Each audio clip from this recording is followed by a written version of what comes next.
1, 2, and 3. Go. Hey Larry, I need to tell you how to make a cut path, so I'm just going to show you. You go over here to your tools, over here. Go down to your pen tool, this little guy right there. Click on it, and then go right here. Do a close-up if you have to, because it's usually best to get the fine details, like I'm going to. You have a starting point, which is that button right here.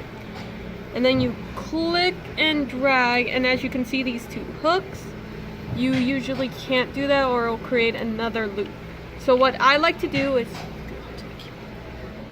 press this button right here, the Alt button, go back over here, press the dot that's right there, go close, and then click on it and one of the hooks will disappear. So that way you can keep doing this. And what I'm doing is just I'm continually moving and creating more anchors or points. And as you can see what's going on, the black color is slowly taking over the image. Now we can get rid of this, and I'll show you how to do it.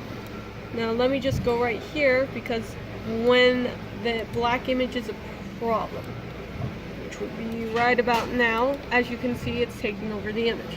How you get rid of this is you go to right here where your layers are, you go to shape, you go to fill, you lower it all the way down, and that's it. And then you can continue on without stopping anything. Do not get off the pen tool or it will stop your path. Just continually keep going. Now I'm going to rush this because I need to finish, because I'm just showing you an example. As you can see, I'm trying to get all the fine details on here. Stick as close as possible to the image you want to cut out. Do not go beyond the item, or else whatever you selected will be cut path, and unless you have a lot of bleed, it's gonna not look good. It's gonna have a lot of white. So we're almost done here, and I'll show you actually how we finish this. We keep going, we keep going. And as you can see, I click, drag, or keep pointing, or stopping, or I keep pressing Alt and getting rid of the anchors.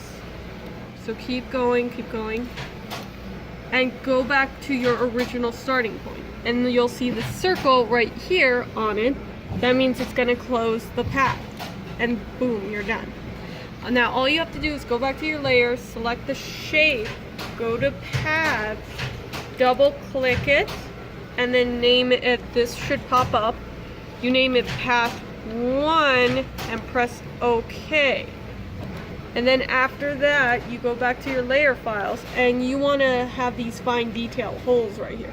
All you have to do is keep doing the same thing. Create the path, make sure you close it, then go back here, go to paths, double click it, call it path 2, and press OK. Now for the holes, you want 0.16 inch holes. So this is where you wanted the holes right here. This is where you wanted the holes at the beginning. So I left those holes right there. No one. So what you have to do is go right here to the tools, select elliptical, then go right here wherever you're going to place the holes. Click on it. This box should appear, and all you have to do is change this from pixels to inches and do 0.16. 0.16. The other one, inches. Left click, change pixels to inches, and then 0.16. And then there's the circle. Now you can move it anywhere you want. Then after that, all you have to do is go to your layer file, layers, go to elliptical, go to paths, double click, and path 3. Then cancel. Press OK. I'm going to cancel just because I don't need this. Now how you actually save the whole image, even with bleed, is what you file, save as, whatever name you have, JPEG, wherever you usually save it, and that's it. Now I'll open it as a JPEG. File, open. Here it is. And then if you go to the path tool, if you go to layers, here it is, all flat, nothing's changed. Go to path, and it's right there, all the paths you saved. Now after that, you don't have to do anything because I'll know where to put it now. So don't worry about anything else. Just create the path tools, save it with the paths as a JPEG, okay? You can add bleed to it or anything. Right now I just didn't add bleed because I need an example. Okay, that's all, Larry. If you have any questions, please call me.